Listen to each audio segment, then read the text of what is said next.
Hi everyone, welcome back to Brain Dump. My name is Kai. 'Cause she is so bright.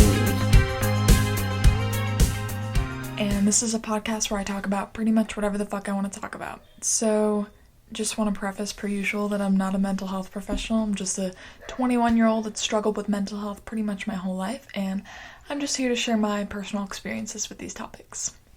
So, also, I'm really thinking about changing my hair. Like, for a while, it was working. But now, I just feel like it looks like a mess 100% of the time, and I don't want to give off that vibe, you know? Like, it's everywhere, and it's so big. I feel like I need to get layers, because there's just, like, so much of it. Anyway, this is not related to the podcast episode. So, lately, I've been thinking about the way that I look at things, and I'm realizing that I can't change the things that are happening in my life that are out of my control, but I can change the way that I look at it. For example, financially, I'm kind of stuck. I'm kind of fucked. I dug myself into a hole, unfortunately. It was kind of stupid, but at the same time, I really didn't have any other options. And so, there's nothing I can do about that, but I can change the way that I look at it. And I don't have to look at it as this big, terrible thing. I'm gonna be okay. It's gonna be tight, but I'm going to be okay, and that's all that matters. I don't know. Just lately, I've been having to think about my future, and I've had to make some decisions that I wasn't expecting to make. And it's what's best for my financial stability. It's like kind of the best option. And that includes me cutting down my school. And I hate that because I'm taking one class this semester. One in the fall. Like, that's it. Firstly, all I can afford, because, okay, the plan was going to KSU in the fall. That was also the plan last year, too, but it didn't happen. But this year, I got accepted into KSU. I was admitted. I had a meeting with my academic advisor. Like, I was getting ready to register for classes. And then all this happened. And I kind of had to take a step back and realize, wow, I don't think I can go to KSU this year. Which kind of sucks, because I was really, really looking forward to it. But sometimes that's just the way life goes. So I'm taking one class at East Georgia State again. And in my lifetime, I will get my degree. Like, future me, you're gonna get your degree. I don't know when, though. I'm technically over halfway done, but I can't take on full-time classes right now. It's not realistic for me. And then I get in my head about that, and it becomes a comparing game of, oh, all these people that are my age that are just able to go to school for 4 years full-time, and they don't have to worry about work. And it's like, that must be nice. That must be nice, but also, those people are probably going through so many battles that nobody else sees, and it's just, I wish things were different, but at the same time, I know that I can't change it. So all I have to do is change the way that I look at it. And that's been another thing. Since I've been, financially, what the fuck, that's the best way to put it, I've had to think about possibly changing my career for right now. Because at some point, I do want to get my degree in psychology and do something with that. But right now, I work in retail. I like the hustle and bustle of retail. I have the opportunity to potentially move up in retail, and I'm gonna take it. It's not my dream career, but it's something that fulfills me in a way that, like, working in food never did. And if right now this is my option, I'll take it. Like, I like the work environment, I like the people, it's a good company. All of those factors just make it a little easier to accept that I'm pursuing a career in retail right now. That's so weird to say, because it's not a bad thing at all. People make good money in retail. It's a lot of hard work, but I think it's worth it at the end of the day. I just know at some point in my life, I'm going to want to do something different. But as of right now, I'm kind of pursuing a career in retail, which is, like, weird. It's not weird. It's not a bad thing at all. But it's just never what I thought I would do. I never thought that I would make the conscious decision to pursue a career in retail, right? Like, it's not a bad thing, and I don't know why I'm saying it's like, it sounds like I'm saying it like it's a bad thing, but it's not. I'm just doing what's best for me right now, and that is the choice that I've made. So, yeah, that's all I got for that topic.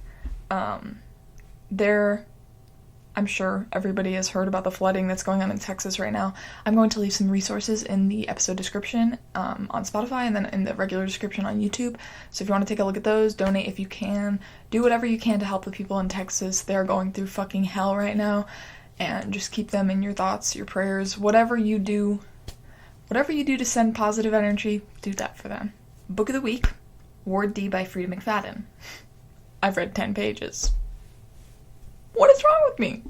There are so many songs of the week, and I'm gonna go through all of them without tripping over my words. Are you ready? Okay. So much pressure. American Pie by Don McLean, Do Me Like That by Penguin Prison, Televised by Honey, Undressed by Somber, Nonstop from Hamilton, Helen Back by Bacar? Couldn't tell you. Sunflower, Volume 6 by Harry Styles, Read... Is that... Wait, I'm sorry. I think I mistyped the name of this song, because I don't think that's what it's called. No, it definitely is. Okay. Read to Hillsborough by Duster, I Fly by Bozzy, Prom Dress by MXM Tune, Say It Ain't So by Weezer, Nothing's Gonna Hurt You Baby by Cigarettes After Sex, and These Are the Days by 10,000 Maniacs. So, wow, that was pretty good. 10 out of 10. It's getting better. I'm learning how to read, you guys. It's a joke. I know how to read. Anyway, so that's all I got. Today's was pretty short, but okay, this episode may not be short because I have a story to tell.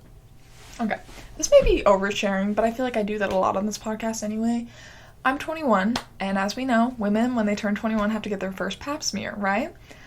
Oh my god, I had the most strange experience at the gynecologist, and I cannot believe that this happened, because, like, it's just so, like, what? Is this real? Okay, so I got to the gynecologist, right? I'm super nervous, like, you know, it's uncomfortable going to the gynecologist, and I'm like, okay, I'm here, and I go in the room, they have me get undressed, and at first, the nurse practitioner that came in, she was super friendly, and she was just asking me questions, and I was like, yeah, I'm super nervous, and she was like, I get it, a lot of people are nervous about this, just relax, try to stay calm, take deep breaths.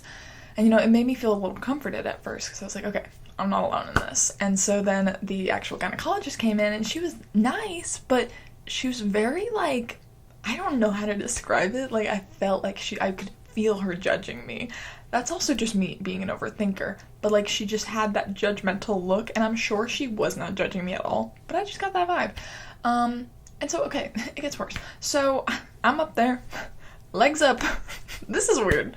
This isn't weird, it's medical. So I'm up there, and she's looking at my legs, and I bruise really easily. I have really low iron. So, like, my legs are covered in bruises constantly. And I don't know where they come from. I don't.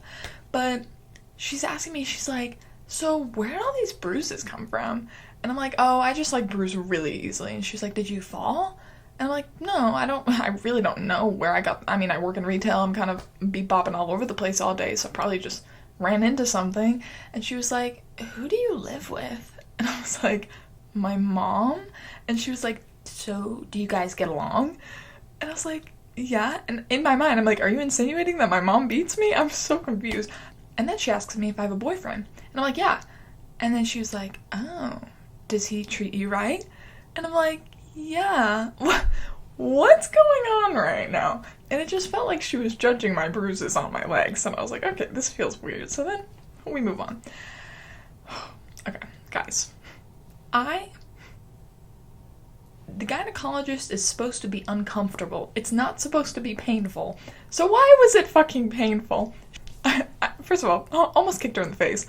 Whoops. Why is it painful? Why did they just, like, oh my god, don't fucking do that, like, oh, it's just, why do women have to do this? Like, this is literally so unfair. I don't want to do it. Like, I have to go back to get it done because I didn't get it finished because she tried and I freaked the fuck out because it hurt so bad. So I have to go back. I don't know when. I'm not going back to this gynecologist because, wait, I didn't even tell you the full story. So after the whole pap smear that didn't even happen, the nurse practitioner came back in and she starts asking me all these questions. First, she asked me about my bruises, and she didn't even see my bruises because I was wearing jeans at this point. I put my clothes back on, and the only person that saw it was the actual gynecologist. So it was something that was discussed in the hallway. And she was like, does your boyfriend, like, touch you like that? And I'm like, no, why? No, no. And then she was asking me all these questions about my boyfriend and being very judgmental when I answered her questions. My boyfriend's a little older than me. She didn't like that. She was like, oh, you know, older guys are just gonna use you for your body. They're just gonna have sex with you and leave you. Like, I'm not kidding. Those fucking words came from her mouth.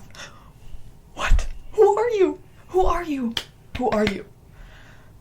She just keeps on going on and on about how older guys are just going to take advantage of me and how I have to be really careful. And I just kept on saying, I'm like, my boyfriend's not like that. Like, I don't know what to tell you. Like, and then she started asking me all these questions about my weight, which I get it. You're a doctor. Like, please ask me about my weight. But, like, it felt very judgmental. That's, like, the best way to put this experience. She was looking at my chart, and my weight's been fluctuating lately. Like, I think, 4 months ago, I was, like, 115 pounds. Maybe a little lower. I was teetering between, like, 105 and 115 for, like, a good 6 months, and now I'm finally up to 130. I think I was 135 at the doctor yesterday. So she's like, so your weight, it's, like, kind of, you know, fluctuating. And I'm like, yeah, it's, you know, kind of normal, question mark. Is that not normal for our weight to fluctuate? Maybe not to that extreme, but it's not like I go from 130 to 100. Like, it's not like that. Like, sometimes I'll go from 130 to 115 because, hey, forgot to eat. That's another thing. I just forget to eat because I'm, like, not fucking hungry. I don't know, just the way she was asking the questions made me very uncomfortable. It wasn't just, like, the way she worded it. It was mainly her tone of voice. She was like, so you're seeing a psychiatrist for that, right? I'm like, yes, but why are you saying it like that? Maybe I'm reading way too much into this, but I think the whole comment about my boyfriend taking advantage of me and only using me for sex was totally out of line. Like, you're not my therapist, and I didn't ask you. I didn't ask you for your advice or your opinion. It was so fucking strange, and I cannot believe I had that experience. So, okay, that whole story made this episode, like, 4 minutes longer, so I apologize. Okay, I'm gonna go, so thanks. Remember that you're loved, you're valued, and you're appreciated in this world, and I love you. So, bye.